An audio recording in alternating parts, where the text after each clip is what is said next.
갑시다. 일단 지난 시간에 했던 것을 복습해보죠.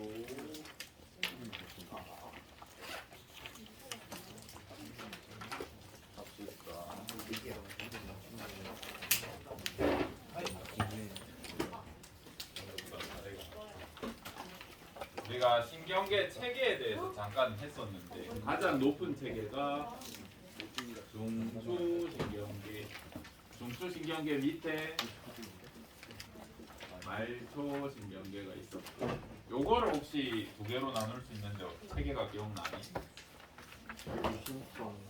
구심성이랑 원심성으로 나눌 수 있었고, 우리가 고등학교 수준에서는 구심성에서 뭐밖에 안 배운다 그랬어? 감각 이런 거.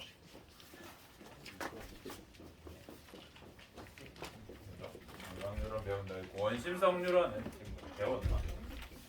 아직 안 배웠나? 이제 오늘부터 배울 겁니다. 그래서 일단은 우리 중추신경계 중에, 중추신경은 뇌와 척수로 구성되는데 뇌에 대해서 했던 것 같아요. 그래서 복습을 한번 해보자. 대뇌. 대뇌의 기능을 한마디로 표현하면 뭐였는지 기억나요? 고등 정신 능력, 이성, 판단, 사고, 계산 이런 걸 다 해주고, 그 다음에 쌤이 좀 더 자세히 한다고 뇌 앞부분 전두엽, 부정엽, 부두엽, 측두엽의 역할에 대해서 말은 해줬잖아요. 친구 정신 차릴 때 어딜 쳐라 이렇게 농담삼아 했지만, 그것들을 다 포함하는 게 결국 걔네는 고등 정신 능력을 사용한다라고 이해해 주시면 되고, 그 뇌의 각 부위가 뭐 하는지까지는 여러분에게 안 물어볼 겁니다. 그래서 너무 걱정하지 말고 걔네가 어떤 역할을 하는지는 기억을 해주시고, 그 다음 손의 주된 역할이 뭐였어? 평형 유지랑 또 뭐 있었는지. 수의 운동. 수의 운동 뜻이 뭐였는데? 의지를 받아들여. 의지를 받아들여서, 즉 걔네가 움직이라는 대로 움직이게 해줄 때 손해를 거쳐서 움직여준다. 잘 하네. 간내 역할 뭐였어요? 얘 같은 경우는 중요했고 항상성 유지가 있었어. 세 가지 있었는데 뭐 있는데? 체온, 혈당, 삼초. 피가 따뜻한지 체온을 체크해주고, 피가 단지 혈당을 측정해주고, 피가 짠지 삼투압을 측정해줬었습니다. 그래서 그 세 가지.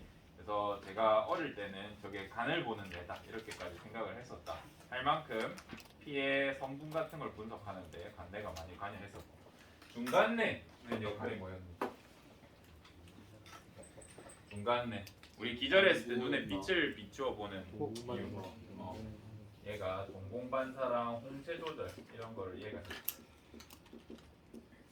컨트롤 얘가 해주고, 그다음 우리 뇌 같은 경우에는 소뇌랑 개뇌에다가 막대기 끼운 것처럼 크게 이렇게 구분을 해서 뇌와 뇌줄기라고 구분하는데, 이 뇌줄기 부분은 되게 중요해서 뇌줄기가 죽으면 뇌사라고 판정했고, 그래서 뇌줄기를 뇌가 죽으면 중뇌연 이렇게 해서 세 가지를 외웠던 것 같습니다. 연수의 기능 뭐였는지 혹시 기억나?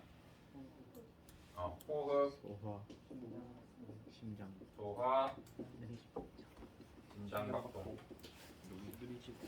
이런 것들. 그리고 연수에서도 반사 같은 게 일어납니다. 나중에 배울 건데, 재채기, 기침, 눈물 찔끔, 하품 이런 거, 이런 게 연수에서 일어나고, 그 다음에 연수가 있는 쪽이 귀가 있다 그랬죠. 이거 얘기했니? 그래서 귀가 깊은 사람은 간혹 귀 굽이다 보면 잠이 오기도 하고 눈물이 나기도 하고 재채기 하는 친구도 있었다라고 얘기했으면, 실제로 뇌 쪽이 이렇게 자극을 받을 수가 있다라는 얘기도 했었던 것 같습니다. 그 다음, 뇌를 이렇게 동강 잘랐을 때 뇌 바깥쪽은 색깔이 어떻다 그랬어? 회색질이라 그랬죠. 왜냐하면 신경세포체가 뇌는 바깥쪽에 위치했고, 뇌는 뉴런이 많이 필요하기 때문에 많이 들어가려고 하면 큰 게 바깥쪽으로 위치하면 유리하다 그랬죠. 그래서 신경세포체가 두꺼우니까 이게 회색을 띠고, 그래서 겉질이 회색질, 속질이 백색질이라고 했던 거 기억나고, 반대로 척수는 어땠어? 겉이 척수는 겉이 백색, 제일 속이 헬. 색제. 얘랑 뒤집혀서 이제 끝까지 끄어줘. 이런 식으로 배열되어 있다 그랬죠. 그래서 이런 것까지 했던 것 같습니다. 예전에 요거 했고요. 맞죠. 잘 기억하는구만. 나 포도. 이제 우리가 중추신경에 대해서 얼추 했어. 척수에 대해서는 자세히 안 했지만 척수는 다 다음 시간쯤 할 거고 오늘은 말초에 대해서 해야 돼. 말초. 그 중에 원심성 뉴런에 대해서 할 건데 먼저 원심성 뉴런은 체성 신경계라는 게 있어. 이제 확장해보자 세계관을. 그 다음에 자율 신경계라는 게 있어.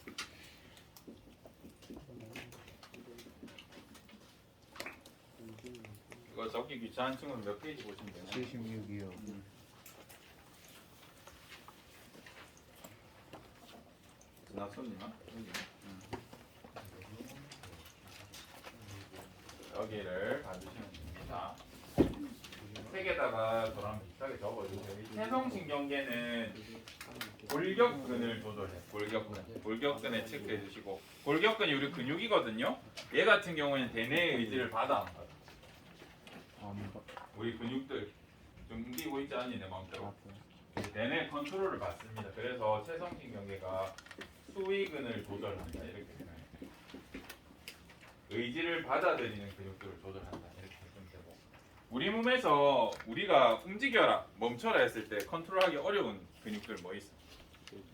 심장. 동공 컨트롤 할 수 있는 사람 있니? 근데 가끔 연기자들 중에 동공 컨트롤 하더라. 그건 약간 재능인 것 같고 또 심장. 심장, 목. 내장, 장. 목은? 목은도 컨트롤하기 힘들 것 같네. 이런 것들 컨트롤할 수 있어. 내장근, 심장근, 그다음 분비샘 같은 거 이런 거 소화효소 나와라 이거 컨트롤할 수 있니 너네? 대뇌 의지로 컨트롤하기 어렵죠. 이런 거는 자율신경계에서 컨트롤해줘. 교감신경, 부교감신경이라는 게 존재합니다. 오늘 요거에 대해서 조금 한번 배워보자. 그 다음에 지난 시간에 선생님 필수한 게 있어가지고 여러분 보고 절대 헷갈리지 말라고 해놓고 내가 헷갈려서 반대로 가르쳤어요. 죄송합니다. 뇌신경. 맞다. 신경. 여기에 있는 뇌신경 이거 선생님 중추라고 알려줬는데 요거 말초신경계입니다. 죄송합니다.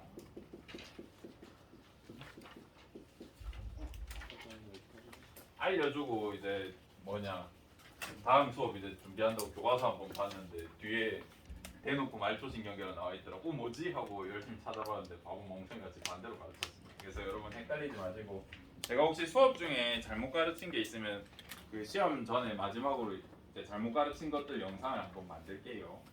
2개 정도 지금 있었죠. 그 기타 대사량이 1일 대사량 안에 들어간다라고 했던 거랑 바뀐 거 그 다음에 적어서는 반대로 가르쳤습니다. 뇌신경은 말초신경계에 들어간다.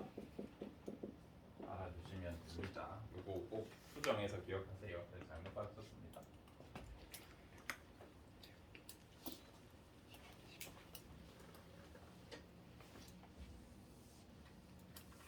공부하다 이상한 거 있으면 꼭 말해주세요. 저도 반대로 할 때도 있고 이래서. 그 다음에 가끔 녹화 영상 보면 머릿속으로는 그렇게 생각을 하는데 말을 막 반대로 할 때도 있고 그런 경우가 간혹 있습니다. 먼저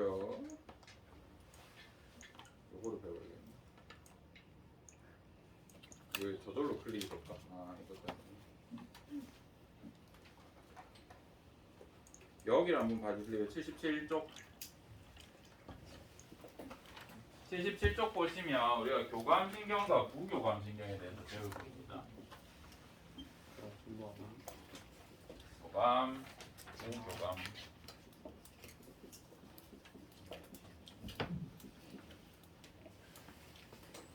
교감신경 영어로 뭐라고 하냐면 저거만 놔라. 묻진 않을 테니까. 혹시 이런 단어 봤어? 본 적 없어? 어떤 거 없긴 하고. 동정하다, 뭐 동정어린 이런 뜻이거든요. 근데 생명과학에서는 이게 동정하다라는 뜻이 아니라 교감신경이라는 뜻이 돼요. 요거 하나는 알아놓자. 물론 여러분이 이걸 볼 일이 잘 있겠냐면 혹시나 영어 질문이 나올 수도 있잖아요. 저것만 알아. 이건 내가 물어볼 건 아니야. 교감신경에 별명이 하나 있어. 얘 또 다른 별명은 싸움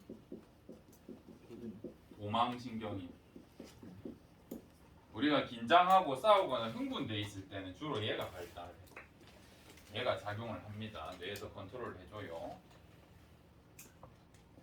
보면 싸우거나 도망갈 때 주로 발동한다는 건데, 내가 싸우거나 도망을 가야 돼. 그때 숨이 잘 쉬어져야 될까? 안 쉬어져야 될까? 잘 쉬어져야 될 것 같잖아요. 그럼 기관지를 확장해서 공기가 많이 들어오게 해야 돼? 좁게 해야 돼? 확장해서 많이 들어오게 해야 될 거 아니야. 그래서 우리가 기관지 같은 경우에는 교감신경이 작용하면 확장을 해. 이거 외워야겠니? 이해 안 하고 보시면 어렵습니다. 다시 심장박동은 빨라져야 돼. 천천히 해야 돼. 도망갈 때 심장박도 빨라지는 게 유리하죠. 친구랑 싸울 때 생각하면 됩니다. 그 다음에 친구랑 싸우고 나서 소화가 잘 되던가. 잘 되더니 너네? 싸우고 있는 도중에 도망치고 있는데 지금 소화가 잘 될까? 이 피까지 아껴가지고 근육으로 보내줘야겠죠. 그죠? 그래야 우리가 도망을 치든지 싸움을 하든지 유리하겠죠. 그래서 소화액 분비, 소화운동 억제해야 될 것 같고. 이건 뭔 소리야? 글리코젠 분해를 촉진한다. 글리코젠 어디서 봤네 우리? 우리 흡수할 때 이제 모세혈관에서 온 거를 간에서 어떻게 바꿔서 포도당을 글리코젠으로 바꿔줬었어. 그러면 글리코젠을 분해한다는 건 뭘 만들어 주겠다는 소리? 포도당을 만들어 주겠다는 소리야. 이거 왜 만들어 줘야 돼? 싸울 때. 에너지를 원활히 공급해야 될 거 아니야. 우리 도망치고 움직여야 되니까 당을 공급해야 될 거 아니야. 그래서 당연한 거야. 이거.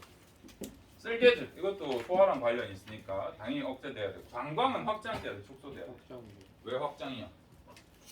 그래도 방광 수축되면 어떻게 돼? 나와요. 방광 수축되면 오줌 못 담으니까 나온단 말이야. 그 친구랑 싸우고 있는데 오줌 나오면 그렇지 않니? 도망치고 있는데 오줌을 뿌리면서 가면 불리하지 않을까? 내 흔적을 남기면. 그래서 방광은 확장돼서 더 오줌이 안 나올 겁니다. 스트레스 많이 받을 때 이제 뭐 변비에 걸릴 수도 있고 소변도 안 나올 수 있습니다. 긴장하거나 이런 경우에. 그 다음 우리 동공 확대를 너무너무 많이 헷갈리는데, 얘는 어떻게 생각해주면 되냐면, 긴장된 상황 중에 우리 밤에 숲에 혼자 있다고 생각해봐. 지금이야 우리 빛들이 있고 사람들이 건물 속에 있지만 옛날에는 어떻게 살았겠니? 그냥 바깥에서 혼자 이렇게 지냈을 거 아니에요. 가족들이 있거나 불 다 꺼져 있고 빛은 없고 달빛을 전해서. 그래서 얘는 어두운 환경에 혼자 짱 박혀 있다고 생각해보세요. 어두운 환경. 어두운 상태에서 긴장되겠죠. 이때 동공이 어떻게 돼? 어두우니까 확대되겠죠. 잘 봐야 될 거 아니야. 그지? 긴장된 상황에서. 그래가지고 동공이 확대된다. 그래서 이러면은 여기서 헷갈릴 게 없어. 이제 고3 되면 다 틀리더라. 지금 이렇게 안 헷갈리다가 고3 되면 이상하게 다 틀려 여기서. 여러분들도 잘 기억하셔가지고 잘 해줬으면 좋겠습니다. 그다음 부교감 신경은 별명이 보존과 흡수신경이라고 해. 얘가 발동되면 에너지를 보존하려고 하고 에너지를 흡수하려고 해. 그래서 소화액 분비도 많이 되고 기관지 수축해서 에너지를 아끼면서 심장박동도 억제해야 되고, 침착해야 될 상황에서 많이 뛰면은 뭐 에너지 손해니까, 그죠? 굳이 움직일 필요도 없는데. 그래서 우리가 휴식하거나 쉴 때 작용하는 거 생각해 주시면 됩니다. 동공도 축소되고. 그래서 여기 파트를 이렇게 다 해봤습니다. 여기 어렵지 않죠? 옛날에 본 적 있는 것 같아 이런 거. 중학교 때 한다던데.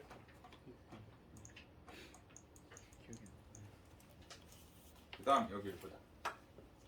이제 공부하시다 보면 시험 문제에서도 되게 많이 나오는데, 이 교감신경과 부교감신경이 어떻게 작용했을 때 우리 기관이 어떻게 되는지도 많이 물어보는데, 얘네 자체가 구조적으로 특징이 좀 있어. 이거 너무 많이 물어봐. 중학교 때도 아마 물어봤을 겁니다. 교감신경이 있고 부교감신경이 있어. 쌤 이거 선생님은 너무 많이 봐가지고 이제 그냥 자연스럽게 아는데 어릴 때 중학교 때 공부할 때는 이게 계속 헷갈렸어. 시험에도 문제에서도 많이 나오는데 봐봐. 일단 우리 이렇게 신경끼리 연결되는 데를 뭐라 그래? 신경절. 시냅스라고 하잖아요. 여기도 시냅스라고 하는데 이 시냅스들이 모여가지고 되게 커다란 결절을 유지하는 데가 있어. 그걸 신경절이라고 하거든요. 그래서 여기서 신경절이라는 표현이 있어. 그러니까 시냅스가 여러 개 모여 있으면 신경절이다 이렇게 생각해 주시면 되고. 그래서 우리가 A 뉴런, B 뉴런이 있을 때 이 A 뉴런, B 뉴런을 구분하기 위해서 이름 붙이는 거 혹시 기억나나? A 뭐라고 불렀는지 기억나? 시냅스 있잖아. A를 불러줄 때 시냅스, 이전, 뉴런 이렇게 불러줬었잖아. B는 시냅스, 이유. 이분 뉴런. 근데 교감신경, 부교감신경을 비교해보면 구조적으로 이런 차이가 있어. 교감신경의 시냅스 이전 뉴런이 시냅스 이후 뉴런보다 짧아. 부교감신경은 시냅스 이전 뉴런이 시냅스 이후 뉴런보다 길어. 이런 특징이 있거든요. 이거는 외워주셔야 돼요. 그냥 생긴 게 이렇게 생겨서. 이유가 있긴 하지만 설명하기 어려워. 예를 들어서 그런 질문은 현우야 니 왜 그렇게 생겼니? 약간 이런 질문. 뭐 이유가 있겠죠. 뭐 부모님이 그렇게 생겼을 수도 있고 조상님의 뭐 유전을 가까이 설명하기 어렵습니다. 얘도 그래서 그래. 이렇게 생겨 먹었어. 근데 어릴 때는 헷갈리더라고요. 그래서 이제 선생님 중딩 때 외우던 방법을 알려줄게. 혹시 필요한 사람은 기억해놔라. 교감 선생님이랑 부교감 선생님 중에 누가 더 높네? 교감이 더 높을 것 같지 않니? 이름이? 우리 학교 교감 선생님 누군지 알아요? 최철영 선생님 알아요? 원자 없어? 의무실에? 중학교에서 올라오셨었어. 부교감 선생님 누군 줄 알아? 우리 학교 없다고 교무부장님이라 하는데. 울재현 선생님 작년에 울재현 쌤이었고 올해 이재생 쌤이다. 이재생 쌤 높다. 여기 적을 필요 없죠. 자, 이 두 분 다 자제분이 있어. 누가 더 나이 많고 셀 것 같아? 교감 선생님이 나이도 많으시고 그다음에 직급도 높으니까 만약에 이 둘이 싸우면 누가 먼저 사과해야 될 것 같니? 왠지 이쪽에서 먼저 사과할 것 같지 않니? 그래서 교감 아들이 부교감 아들보다 세다 약간 이렇게 읽었던 거죠. 이쪽에 있는 사람이 교감, 부교감. 그래서 밑에 있는 사람이 이제 아들들이라고 생각하면 교감 선생님 아래쪽. 그러니까 교감 신경의 시냅스 이후 뉴런이 더 길다 이런 식으로 외웠던 것 같아요. 그래서 여러분도 참고하셔가지고 필요한 층 이렇게 외워주시고. 그 다음에 여기서 시험에 나온 다음에 두 번째 많이 나오는 거. 여기 각각에서 어떤 물질이 나오는지 진짜 많이 물어. 일단 세성신경계라고 하면 우리 골격근 움직이는 애들이라 그랬죠. 원심성 뉴런 중에. 또 운동신경의 말단에서는 뭐가 나와? 이거 알아야 돼. 아세틸콜린 나온다. 아세틸콜린이 뭐예요라고 하면 신경 전달 물질이 예전에 우리 배웠던 거. 시냅스 소포. 시냅스 소포 속에 있는 그 종류 중에 하나예요. 근데 운동신경 말단에서는 아세틸콜린이 나와. 이거를 아세틸콜린이라 적을 수도 있는데 A, C, H 이렇게 적기도 해. 전공서에. 봐봐 그러면 교감신경끼리도 신경 전달할 때는 뭘 써? 아세틸콜린 써. 부교감신경끼리도 시냅스에서 아세틸콜린 써. 그리고 부교감신경은 시냅스 이후 뉴런 말단에서도 아세틸콜린 나와. 근데 얘가 다르다네. 얘가 시험에 많이 나오겠죠. 그죠? 교감신경의 신경절 이후 뉴런의 말단에서는 노르에피네프린이 나와. 얘 똑같은 게 있는데 노르 아드레날린이라고도 불러. 같은 말이다. 노르에피네프린, 노르아드레날린. 에피네프린이라는 건 뭔가 성분, 흥분한다 이런 물질의 뜻이 있고요. 아드레날린은 어디서 나오는지에 대해서 이건 뒤에 가서 우리가 해볼게. 그래서 여러분이 만약에 신경전달 물질에 대해서 질문이 나왔어요. 모르겠으면 뭐라 찍으면 되겠니? 아니, 아세틸콜린이라고 찍으면 돼. 거의 다 아세틸콜린이야. 근데 교감신경의 신경절 이후 말단에서만 얘가 나와. 그러니까 이것만 기억해 주세요. 웬만하면 나머지 모르겠으면 아세틸콜린 적으면 돼. 그리고 이 노르아드레날린을 또 라지 N, 라지 E 이렇게 적기도 해요. 이렇게 알려주니까 이제 선생님 시험 문제에서도 N이라고 적을게요라고 하더라고요. 적어도 되는데 그런 경우에는 어떻게 해야 되냐면 N이라고 적고 노르 에피네프린 이라고 맨 처음에 쓸 때는 적어줘. 그 다음 뒤에는 N이 적어도 내가 알아들을 테니까. 알겠죠? 이렇게 적으면 이제 풀네임을 아는지 모르는지 모르기 때문에 이렇게 적어주고 뒤에 N이 적는 건 정답 인정할 겁니다. 근데 이렇게만 적으면 안 점수 깎을 거다. 그래서 노르에피네프린, 노르아드레날린 이런 식으로 표기를 확실히 해주세요. 그럼 이제 첫 번째 질문은 이런 데서 나오고 두 번째 질문은 이런 데서 낼 거라고 했어요. 근데 이제 고난이도 문항에서 가끔 이런 경우가 있어. 교감신경의 신경절 이전 뉴런은 그대로 두고 이후 뉴런을 수술적으로 제거한대. 그 다음에 운동신경을 넣다 갖다 붙이는 거야. 이 말 이해됐어요? 어려운 문제는 문제 읽는 것도 힘들잖아요. 얘를 제거한대. 그 다음에 이 자리에다가 이걸 집어넣을 거야. 이 말까지 이해돼? 그러면 내가 그때 이렇게 수술을 한 다음에 교감신경을 자극하면 심장박동이 촉진될까 억제될까 이렇게 물어봤어. 어떻게 될 것 같아? 억제되지 않겠나? 아세틸콜린. 얘가 교감신경인지 부교감신경인지 얘가 구분하는 거 아니라고. 구분하는 게 아니라 마지막에 신경 전달 물질이 뭐냐에 따라서 반응이 달라지는 거야. 그래서 수술해서 노르에피네프린이 안 나오고 아세틸콜린이 나오게 했어. 그러면 뭐 되겠니? 아세틸콜린이 가는 게 같으니까 억제가 돼. 요거 이해돼? 이 어려운 문항이 이해가 되니? 요거까지 풀 수 있으면 여기서는 아마 안 틀릴 거예요.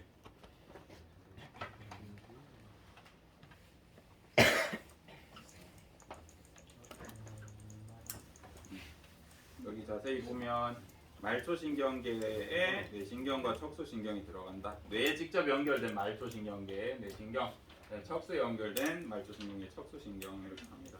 몇 쌍인지는 몰라도 된다. 대학 가서 하시면 되고. 다음 우리 여기 읽보자. 교감, 부교감 신경은 여러분이 어려운 건데 좀 잘 이해하는 것 같아요. 작년 친구들보다. 교육과는 좀 발라.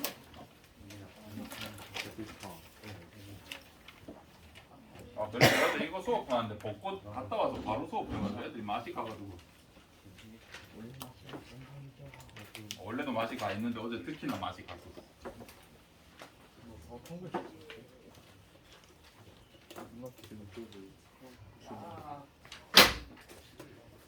우리 의학을 한번 해보자.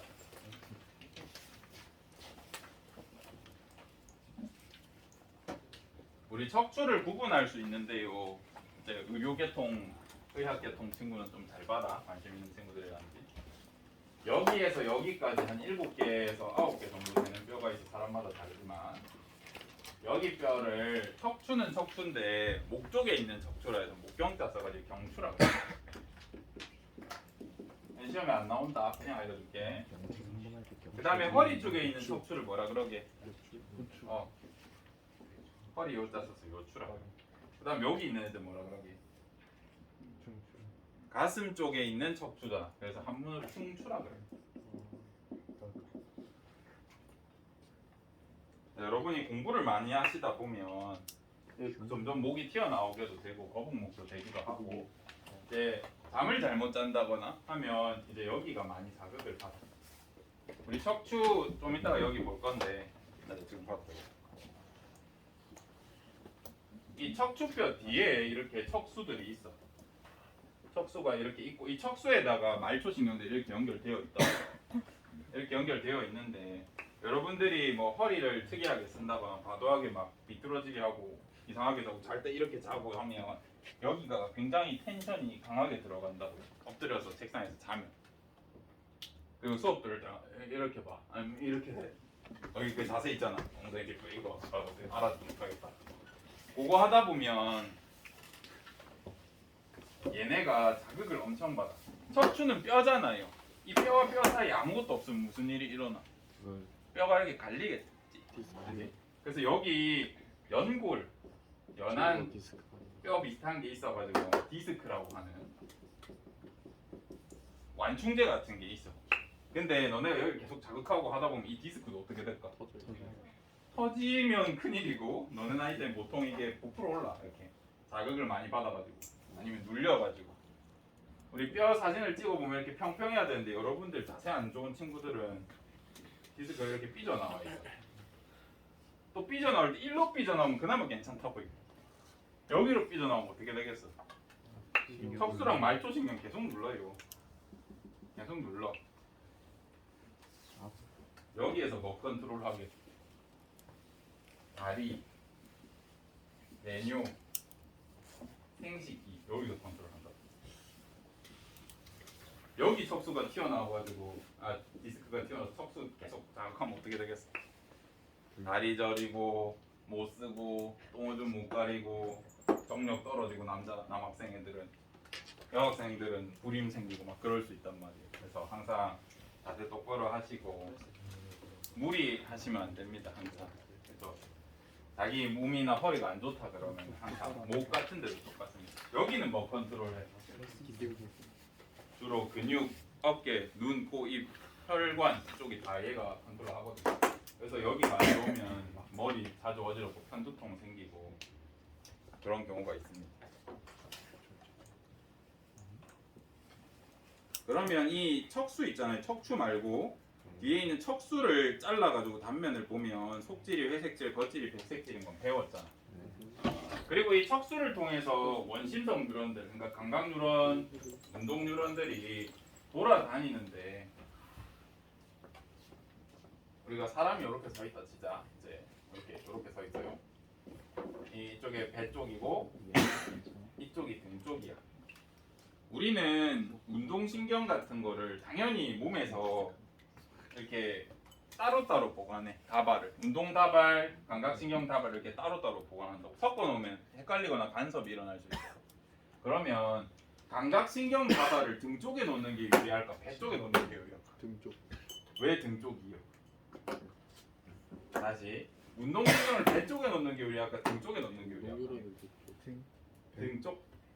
왜? 왜 배 쪽이야? 왜 등 쪽이야? 배 쪽이 더 두껍잖아. 아, 배 쪽이 더 두꺼워서? 배에는 장기 같은 그래서 선생님도 어렸을 때 이거에 대해서 되게 궁금해했는데 대학 가서도 안 가르쳐주다 나중에 공부하다 보니까 뭐가 있었어. 이제 진화적으로 설명이 있어서 제가 알려드릴게요. 우리가 원래 이족보행, 직립보행을 했을까? 우리 막 옛날에 무슨 뭐 역사 지나가는 거 보면 이제 오스트랄로피테쿠스 이전을 보면 호모일이. 우리가 이렇게 다니지 않던가. 그 다음 어떻게 됐대? 그림인데. 어떻게 그려야 되냐? 제목이다. 이제 시간이 지남에 따라서 이제 직립보행을 했다 이렇게 하잖아. 우리 원래 어떻게 살았어? 다발. 사족보행 했잖아요. 그러면 주로 자극이 어디로 들어올까? 여기서 들어오지 아마? 햇볕부터 해서 물리적인 자극들이 다 등 뒤로 들어오죠. 그래서 감각신경을 어디 위치시키는 게 유리하겠어? 등 쪽에. 그래서 척수 중에서도 뒤쪽에 신경다발을 후근이라 하거든요. 이거 신경다발이라고 하는데 여기에 감각신경을 몰아놨어. 척수에서 말초신경을 정리해 놓을 때 뒤쪽에서 이렇게 감각신경이 들어오게 해놨어. 그 다음 운동신경 왜 앞에 있는 게 유리하겠어? 내장도 다 앞에 있고 팔다리도 다 이쪽에 있잖아. 그지? 그래서 우리가 지금 기준으로 보면 상관이 사실 없는데 우리가 사족보행을 하면서 진화를 해왔기 때문에 운동신경이 배 쪽에 있는 게 더 유리하지 않겠나? 더 가까우니까. 그지? 그래서 척수에서 신경다발이 이렇게 정리된 부분을 보면 우리 배 쪽에 있는 신경다발에 운동신경들이 모여있어. 라고 해. 이게 정설은 아니거든요. 정설은 아닌데 이해할 때 도움이 되지 않을까 싶어서 가져왔습니다. 척수에서 말초신경이 들어오고 나가는 다발들이 있어. 우리 등 쪽에 있는 다발에는 후근이라고 불러주고 감각신경이 주로 들락거린다. 그 다음에 운동신경은 전근이라고 하는 다발에 있고 앞쪽에서 들락거려. 그게 더 유리하다라고 생각하니.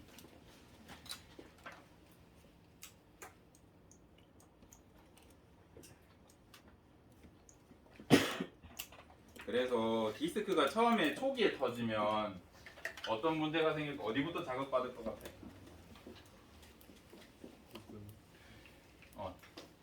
전근부터 자극받아. 여기를 단면이니까 디스크가 여기부터 때리겠죠. 그죠? 그래서 다리가 잘 안 움직여. 팔다리가 좀 잘 안 움직여. 심각해지면 어떻게 될까? 쩌릿쩌릿거린다 그래. 전기 통하는 느낌 난다 그러거든요. 뭔 느낌 정도? 여러분 그거 해봤어요? 쥐 나봤어요? 그 운동하다가 빡 나는 그지 말고 이렇게 오랫동안 피 안 통하다가 갑자기 피 통했을 때 짜릿짜릿하잖아. 그게 엄청 심하게 계속 24시간 동안 나타나. 기분 그래서 엄청 불편합니다. 안 움직여지기도 하고. 다리 저리면 기분 좋은데. 심해지면 이 디스크가 계속 저 신경을 눌러가지고 신경에 혈액이 안 통하기 시작하면 그때부터는 신경이 죽어요. 나중에 안진뱅이 된다. 항상 조심하시고. 청산들 못 걷는. 보자.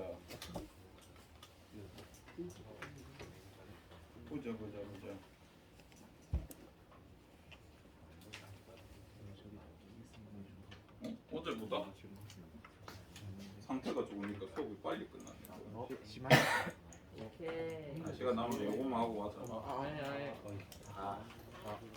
이 정도는 할 수 있지. 이제 여기서 또 시험이 나올 거 아닙니까? 우리가 아까 여기 있는 그림에서 이제 운동신경, 그 다음에 교감, 부교감 신경이 어디서 문제 나왔는지 세 종류 정도 풀어봤잖아요. 구조적인 거, 그 다음 물질, 그 다음에 수술을 해가지고 어떻게 옮겨 붙였을 때 어떻게 될까 이런 것도 생각해봤는데 여기서도 나오면 이런 거 나오겠죠. 교감신경이 눈에 작용하면 동공이 축소된다 이런 거 물어본단 말이야. 근데 우리 비바셈이 아니라 이건 뭐지? 비상교과서에서 진짜 그림을 잘 그려놓은 게 이런 걸 표현해준 부분이야. 다른 책에는 안 나오는데. 교감신경 특징 봐봐봐. 전부 어디서 튀어나와? 전부 척수에서 시작돼. 그래서 교감신경은 척수랑 주로 연결되어 있어. 부교감신경은 어때? 내 쪽에 연결돼 있지 않나? 그지? 어디 연결돼 있냐면 연수랑 연결돼 있어.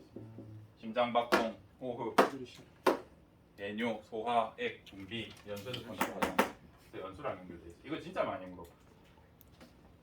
교감신경은 주로 척수, 교감신경은 주로 연수.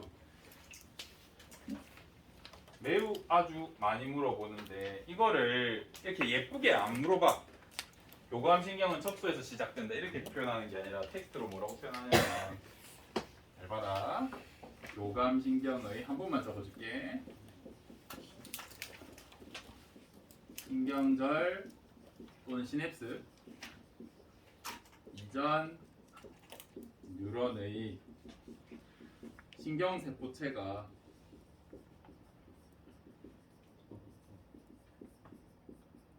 척수에 있다 이렇게 표현해.